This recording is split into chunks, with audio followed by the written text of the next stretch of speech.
기도하겠습니다. 주님, 우리들에게 귀한 찬양을 허락하여 주시고 또 우리들에게 말씀의 시간 주심에 감사합니다.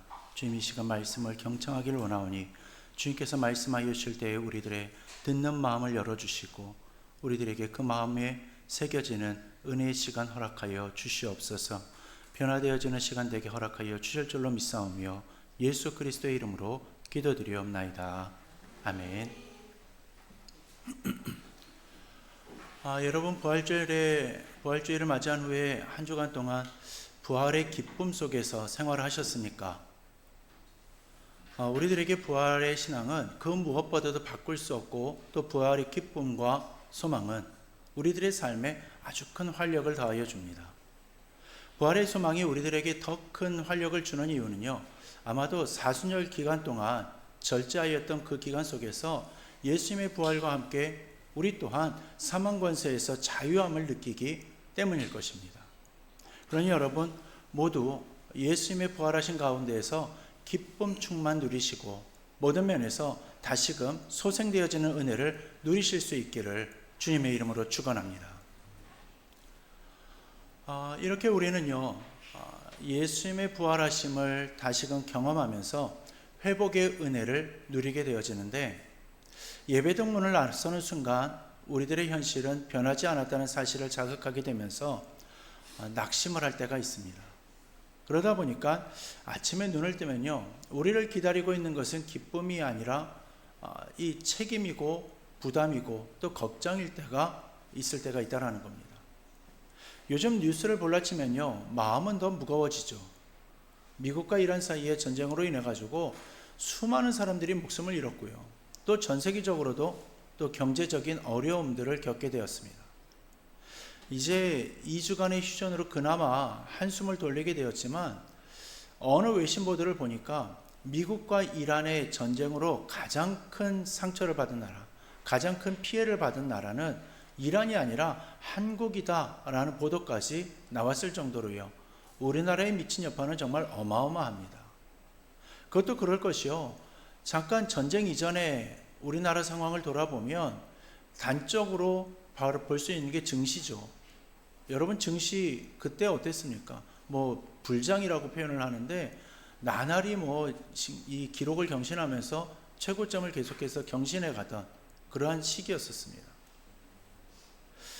이 반도체의 슈퍼사이클로 인해 가지고 엄청난 급상승을 이루었었죠. 그러나 전쟁으로 인해 가지고 어떠한 나라보다도요, 주식시장이 출렁거리면서요, 사회가 극심한 혼란기를 겪게 되었습니다. 주식시장만 그런 것이 아니죠. 청년들은 미래를 이야기하지 못하고요, 가정은 점점 더 무너지고 있습니다. 또한 각 계층이나 사람들 사이에 갈등은요, 점점 더 깊어지고 있죠. 거기다 요즘은 상상치 못할 사건들로 인해 가지고 집을 나설라 치면요, 알게 모르게 불안감을 느끼게 됩니다. 그러다 보니까 겉으로는 잘 사는 것처럼 보이지만 속으로는 모두가 불안과 두려움을 안고 살아가고 있다는 겁니다. 그래서 우리는 이렇게 말을 하죠. 예배 시간에는 은혜를 받지만 월요일이 되면 다시 현실이 덮쳐온다라고 말이죠. 우리 사랑하는 성도 여러분, 우리는 이 질문을 피할 수가 없을 겁니다. 부활을 믿는 우리는 왜 여전히 이렇게 무너지는 삶을 살아가고 있는 것인가?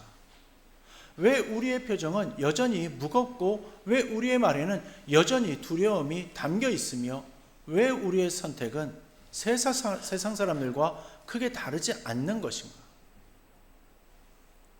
오늘 말씀은 바로 그 질문에 대한 답입니다.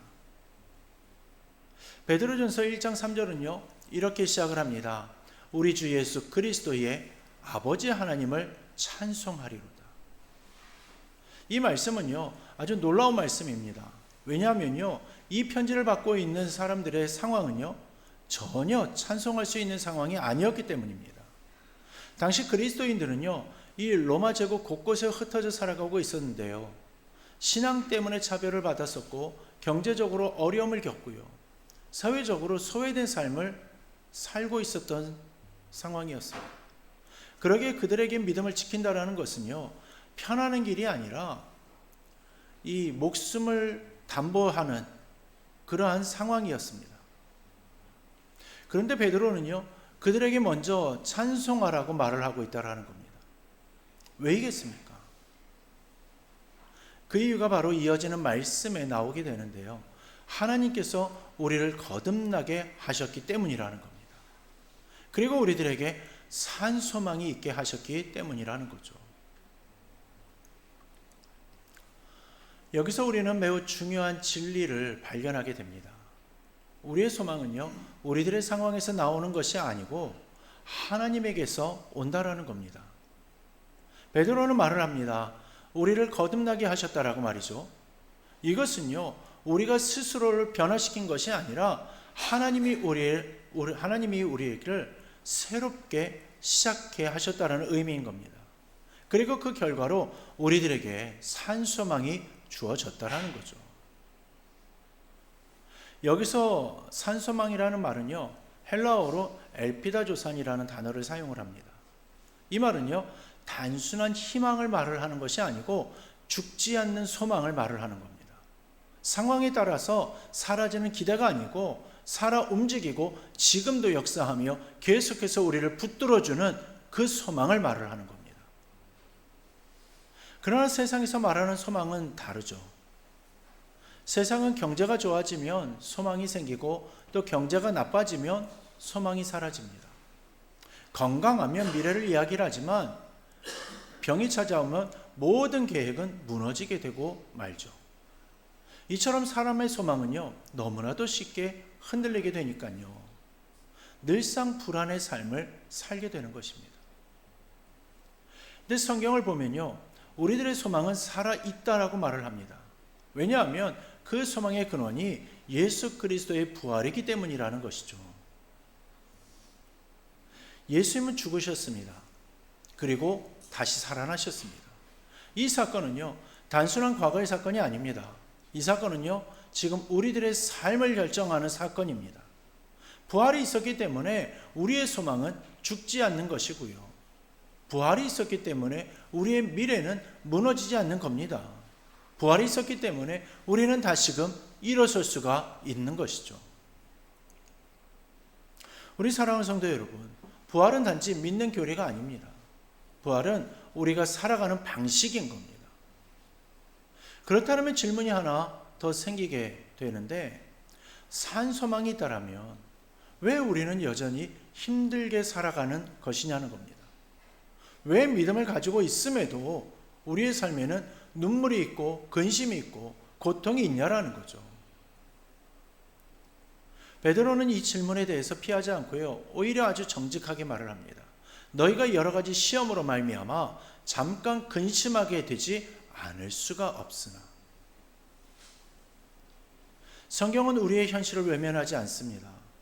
신앙이 있다고 해서 고난이 사라진다라고 말을 하지 않고요, 믿음이 있다고 해서 눈물이 없어진다라고 말을 하지 않는다라는 겁니다. 오히려 분명하게 말을 하죠. 근심하게 될 것이고 또 고통이 있을 거고 시험까지 있을 것이다라고 말이죠. 그런데 이 말씀이 우리들의 삶을 절망케 하지 않고요, 우리에게 위로가 되는 이유는요, 우리의 삶이 이상한 것이 아니기 때문입니다.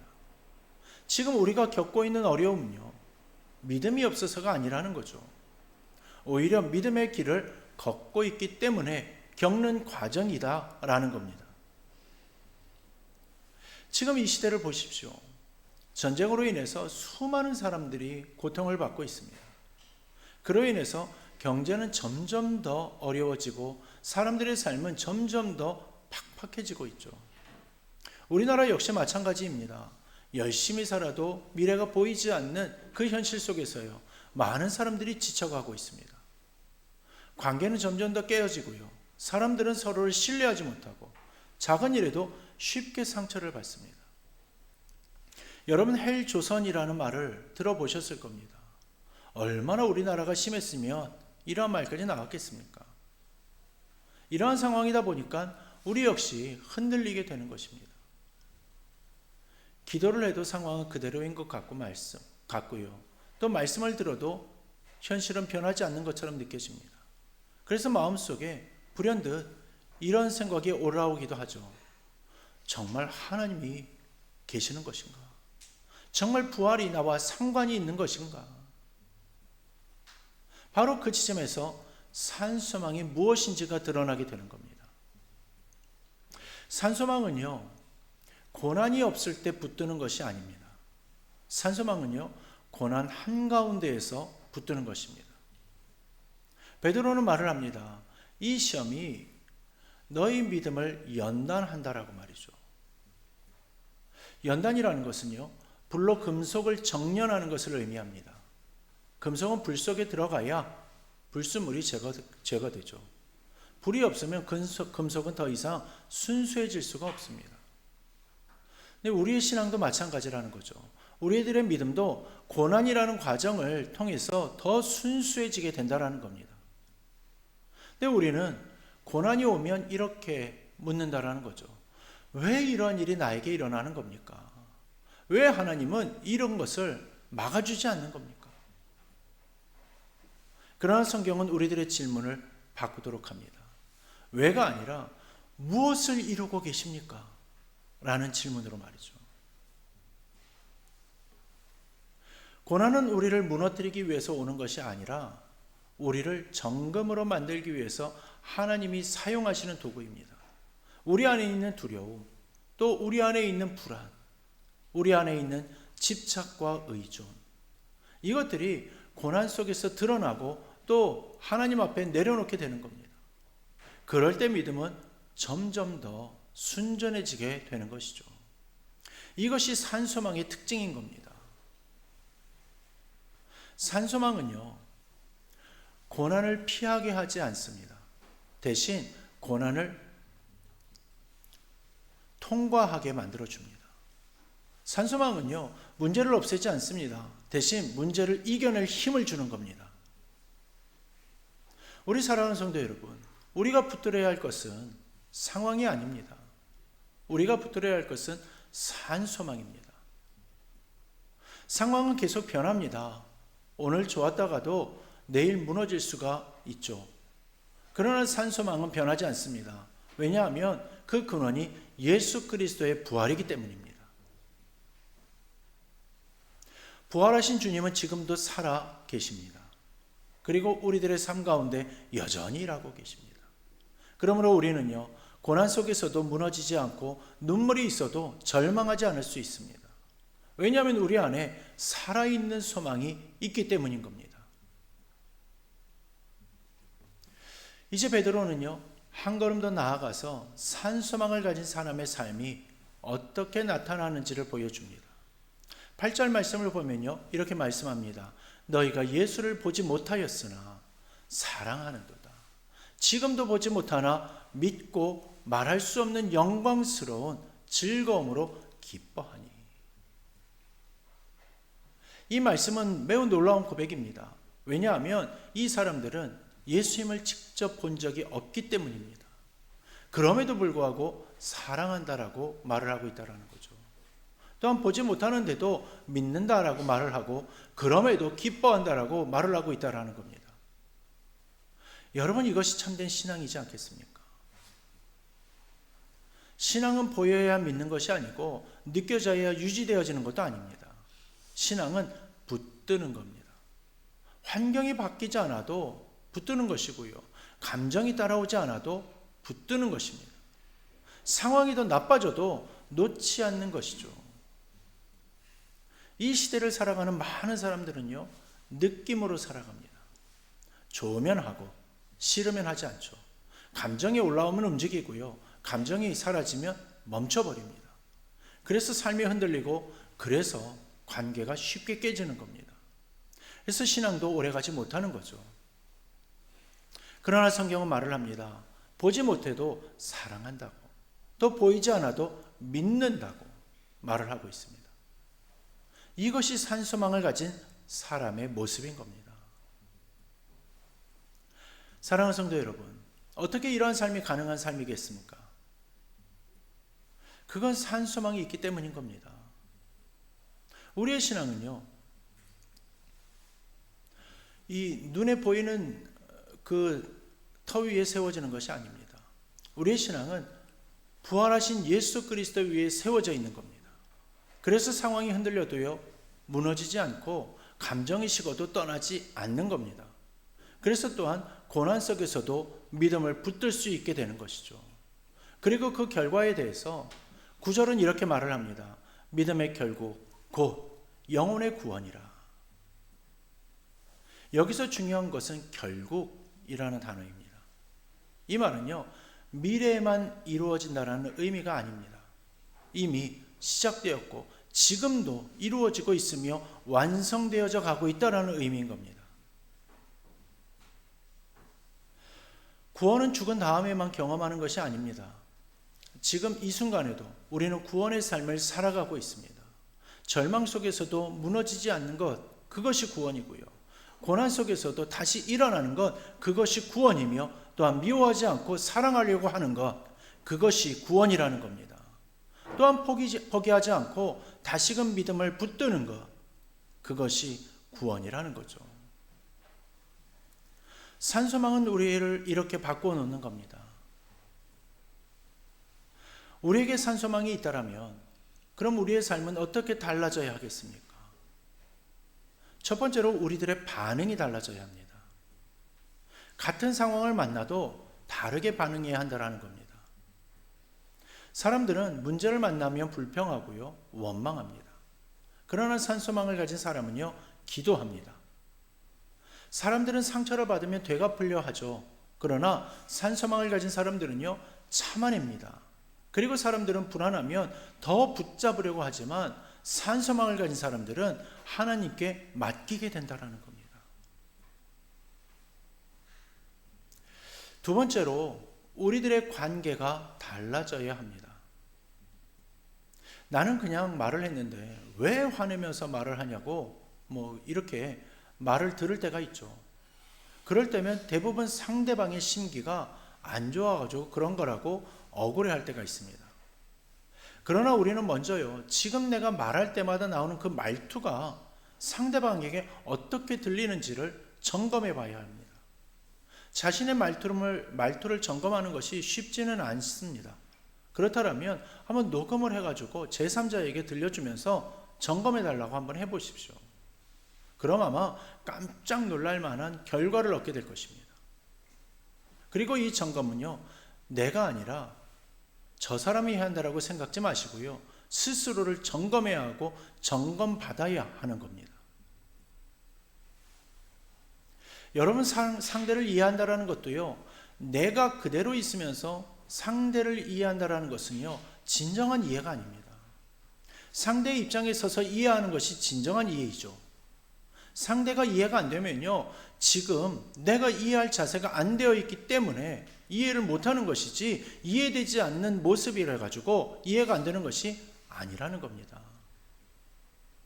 이런 이해의 자세를 바로 가질 때에 가정으로부터 교회로, 그리고 세상 속으로 우리들의 모습은 분명 세상 사람들과 다른 모습을 보이게 될 것이고요, 갈등 속에서도 함부로 말을 하지 않고 분노가 올라와도 쉽게 쏟아내지 않게 될 것입니다. 여러분, 이것은 쉬운 일이 아닐 겁니다. 이게 쉬웠더라면요, 세상은 정말 화목하고 평화만 있었을 것이겠죠. 그러나 이게 쉽지 않으니까 정말 가능한 일이라고 되물을 수도 있을 것 같습니다. 근데 맞습니다. 우리들의 힘으로는요, 이게 쉽지 않고요, 이렇게 사는 것이 불가능할 수도 있습니다. 그래서 산소망이 필요한 겁니다.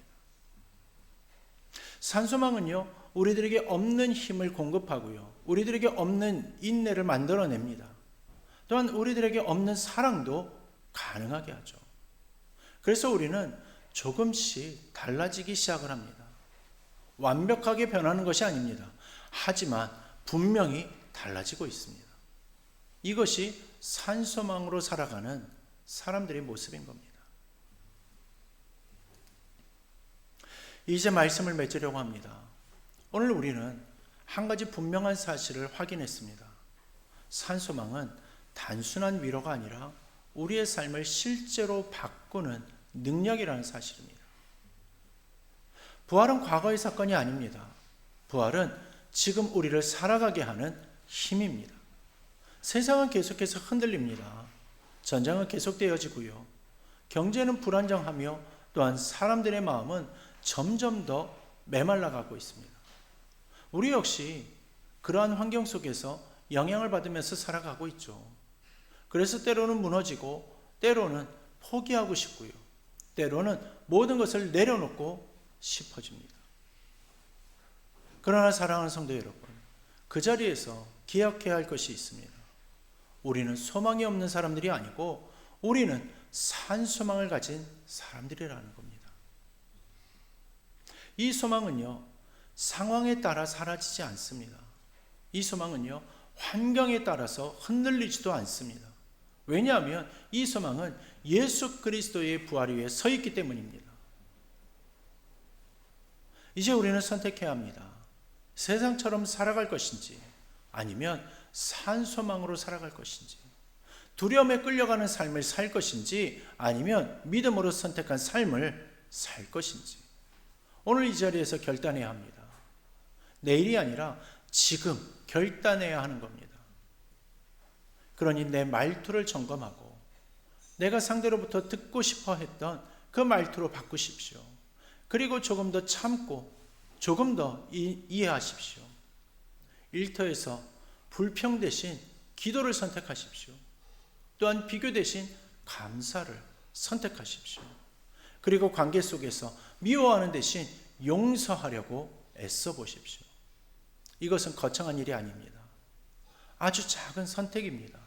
그러나 그 작은 선택이 우리들의 삶을 바꿔냅니다. 그리고 그 변화가 쌓이면 우리의 가정이 바뀌고 또 우리의 교회가 바뀌고 우리의 삶 전체가 바뀌어지게 됩니다. 이것이 바로 산소망의 능력입니다.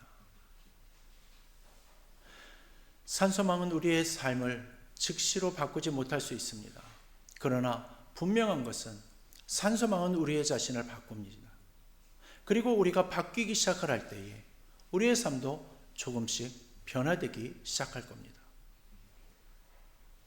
우리 사랑하는 성도 여러분, 부활은 끝이 아니라 시작입니다. 그러니 이제 우리는 부활 이후의 삶을 살아가야 합니다. 산소망을 가진 사람답게 다르게 생각하고 또한 다르게 말을 하고 다르게 선택하며 살아가야 하는 겁니다. 세상은 여전히 어둡지만요, 우리 안에 있는 소망은 결코 꺼지지 않습니다. 꺼지지 않는 이유, 부활하신 주님이 지금도 우리와 함께 계시기 때문입니다. 그렇게 이 소망이 우리들의 가슴에 살아 움직이게 하시고 이 소망이 우리들의 삶을 이끌어가게 하시며 또한 이 소망이 우리를 통하여서 세상 가운데 흘러가게 하시기를 주님의 이름으로 축원합니다. 오늘 하나님께서 우리들에게 산소망을 말씀해 주셨습니다. 그러나 우리들의 삶을 돌아보면 여전히 두려움 속에 살았고 여전히 세상을 따라 반응하며 살았음을 고백하지 않을 수가 없습니다. 이 시간 말씀 앞에 우리 자신을 내려놓고 하나님 앞에 정직하게 나아가기를 원합니다. 내 안에 있는 불안과 원망과 두려움을 내려놓고 산소망을 붙들지 못했던 모습들을 가지고 주님 앞에 나아가겠습니다. 그리고 다시금 결단하기를 원합니다. 이제는 상황이 아니라 부활의 주님을 붙들고 살아가겠습니다. 이 시간 각자의 자리에서 회개와 결단의 기도로 나아가겠습니다.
살아계신 하나님 아버지, 오늘 우리에게 산소망을 다시금 들려주시니 감사합니다. 우리는 그동안 눈에 보이는 현실에 더욱더 마음을 두고 두려움과 걱정 속에 살아왔음을 고백합니다. 부활을 믿는다고 말하면서도 삶에서는 여전히 세상과 다르지 않게 반응했던 순간들의 모습들을 용서하여 주옵소서. 주님, 우리 안에 산소망이 다시금 살아나게 하여 주옵소서. 어떠한 상황 속에서도 무너지지 않는 믿음을 주시고 고난 속에서도 주님을 신뢰하는 마음을 허락하여 주옵소서. 우리들의 생각을 바꾸어 주시고 우리의 말을 바꾸어 주시고 우리의 선택을 바꾸어 주시옵소서. 가정에서나 일터에서 또 교회 안에서 산소망을 가진 사람답게 살아가게 하여 주옵소서. 두려움 대신 믿음을 선택하게 하여 주시고 원망 대신 감사를 선택하며 미움보다 사랑을 선택하게 하여 주옵소서. 우리의 힘으로는 할 수 없지만 부활하신 주님의 능력으로 살아가게 하여 주옵소서. 오늘의 결단이 하루의 감정으로 끝나지 않게 하시고 삶의 방향이 바뀌는 시작점이 되게 하여 주옵소서. 우리를 붙드시고 끝까지 인도하실 주님을 신뢰하며 살아계신 예수 그리스도의 이름으로 기도드리옵나이다. 아멘.